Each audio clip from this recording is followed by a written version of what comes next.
that this is a cost curve that is getting worse, not better, and that we must try to control.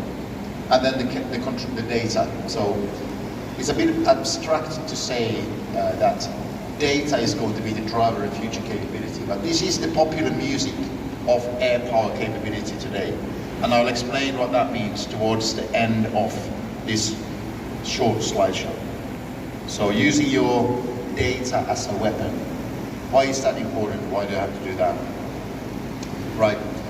It all starts with situation awareness. Normally I ask the question of what's the fighter pilot's best friend?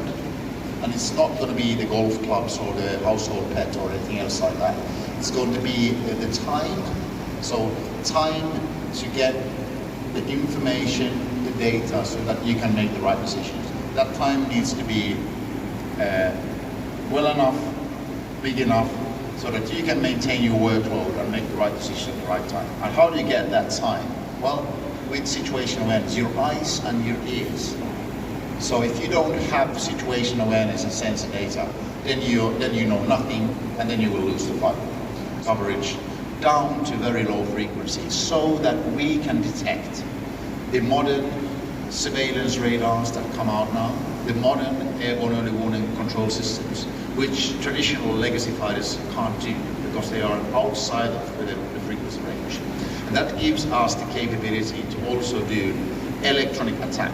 So the proactive jamming of radars on the ground and air, the best data that you can get. All that happens automatically. And this is also something that will give the Gripen E pilot much better situation awareness, eyes and the ears, and a much better decision support, the brain.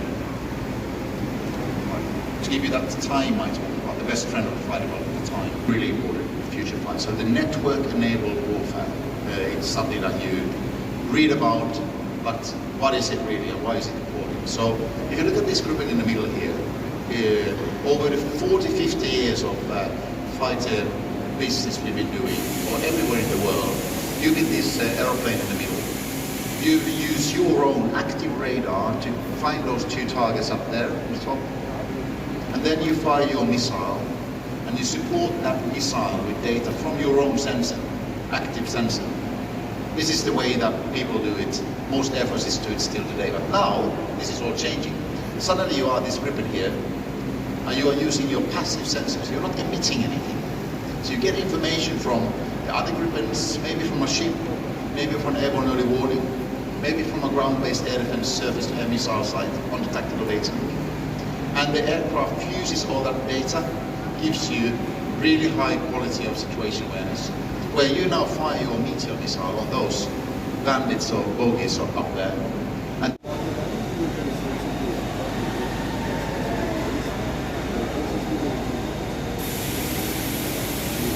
IR sensor, which detects very small temperature variations in the air. So at like 300, 400, 500 kilometers, very long ranges. So it gives the pilot an angle to that over there is a target of some kind. When you have two Gripens in a formation, then you can get the two angles and you can triangulate and get a range coordinate and know exactly where that passive target is, and without sending out any energy. So it's another very important element of the sensor suite. Right, let's go. So when the Gripen starts flying, and when you fly, it lives inside the airframe. So when I do air refueling, I just flick a switch up here, and then it comes up. And so you get rid of the drag that a probe like this will reduce normal flight. So very, very kind of smooth, nice way to air refueling. Very high flow of fuel. So if you're an empty jet, within 10 minutes in the tank you have completely refueled. That's very cool. First thing that you see on the weapons is the air-to-air gun, the air-to-ground gun. So 27mm grenades. It's still quite useful to have. It's now these days mostly used for air-to-ground missions. Still an equipment that we do use. On the sensor suite, so now you can't really see on some of these surfaces here. In the rear aircraft, you have sensors. So all in all, on the airframe, you have 40 different different apertures or antennas that are active as that gives us 360-degree coverage in senses where most other aeroplanes fighters in the market, they have a 360 coverage. We have a circle of 360. We have a full circle coverage. So that's important, so the pilot can actually maneuver how they want and still have full coverage of detection of emitters, but also the ability to do electronic warfare, so jamming, all kinds of things. Let's go this way. So looking at the weapons, this is the edge missile, the best edge missile today in the market. So it's the NVDA Meteor. Missile built by 6 European nations, where Saab and Sweden is one of the nations, one of the stakeholders. So the in an air configuration you can carry up to 7. So that's remarkable salvo strength for medium-sized fighter like Gripen E. It has about 3 to 5 times the low escape zone compared to any other missile, and that means that the range within a target, where the target cannot physically maneuver away from the missile without being hit, it's going to be so much bigger with a missile like this, because of the high speed that it can sensor. And that's thanks to the ramjet engine that we have. So in most other air missiles, they boost and then they coast, so they always lose energy. This missile boosts and then the ramjet engine starts operating. So we have a high power propulsion throughout the entire flight until they hit the target. So it's a remarkable air missile. So it's in a dogfight. Yeah, well, so very long range. So long range, so you don't need to confront each other. Ground, so they are only short range missiles. So for dogfight, we have other missiles to cover that. Yeah, so sure. this is the because the future fight is going to be fought at much longer ranges than before. So the dogfighting element of the air combat is going to be much smaller in the degree of fight. We're looking at the other missiles. So these are air-to-ground weapons. These are the small diameter one. So this is one option of many different sorts of air-to-ground missiles that we have. So medium range, up to 100 kilometers, GPS guided. We also have other types of complex weapons which have their own radar seekers. The important thing you want to have is short range, medium range, and long range capability with some more weapons. So you can do all kinds of mission sets. And then we also have the RBS-15, which is a maritime strike missile which we don't have right now here on this particular aircraft. But the new version of that missile is a range of more than 300 kilometers. So it's a fire off jet. Big, huge maritime strike missile. One missile takes out any kind of mission, one shot market. Right? So, the short range, we talk about the long range missile which has a known radar seeker in front. The short-range missile is the Iris T, also a European product, where Saab is one of the manufacturers of parts to this missile, and Sweden is a partner. So this is up to 25 kilometer range roughly, and it has an IR missile, IR seeker, so a peak seeker. This is a really great capability with, especially the helmet-mounted queuing. So the pilot can just look anywhere, queue, and then this is a very maneuverable target.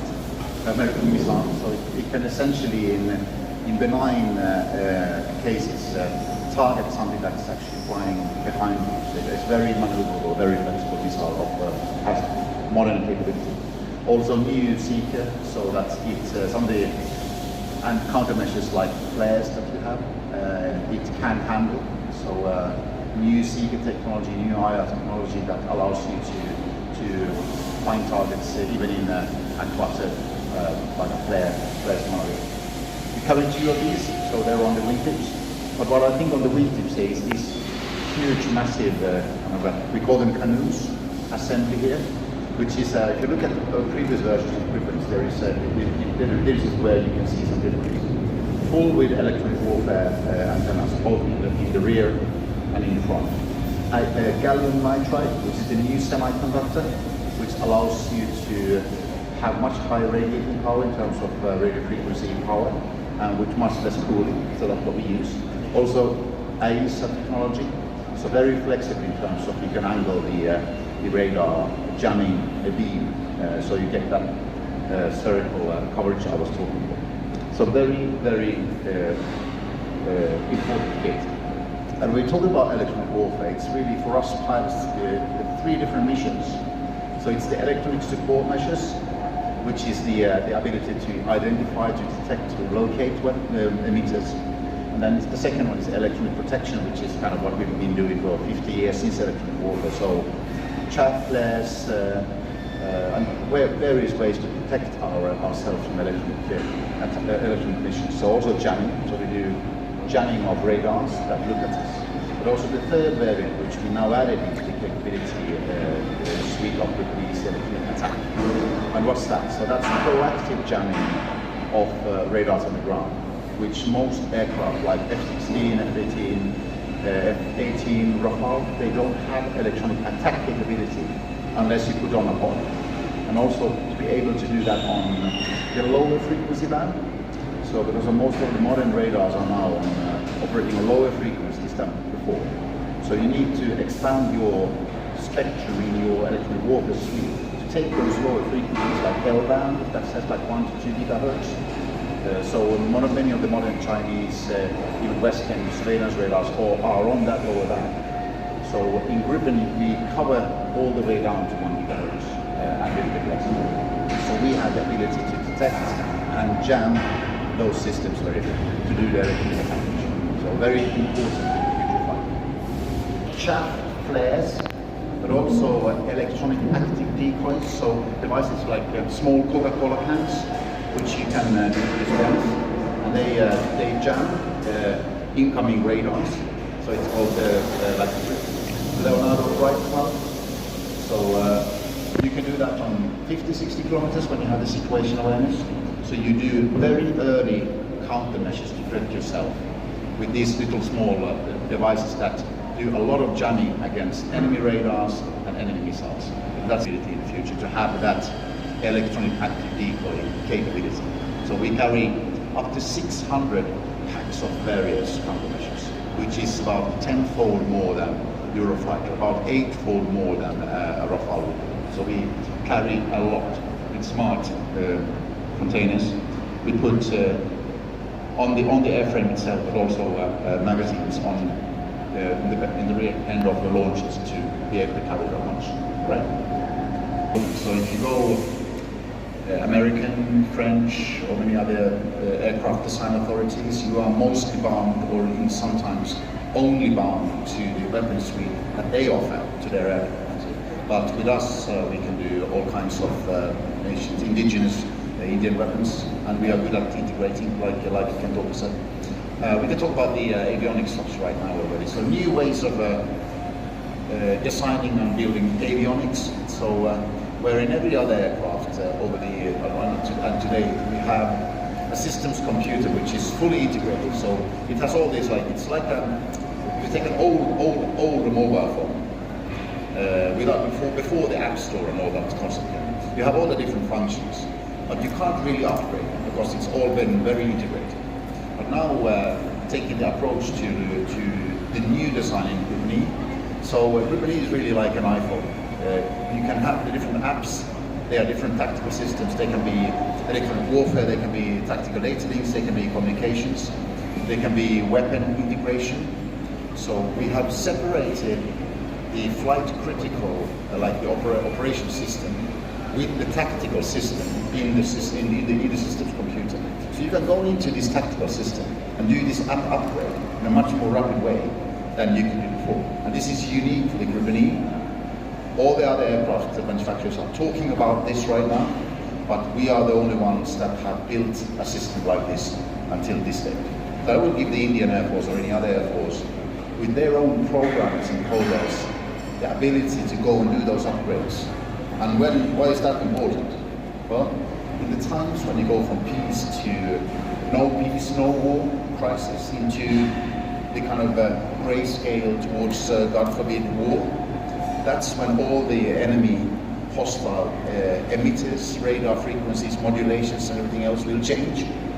And that's when you need to pick up that information, take the data, analyze it, and upgrade it into your tactical systems within days or 2 days, where other aircraft will take 3, 6, 9 months. So that's why it's important.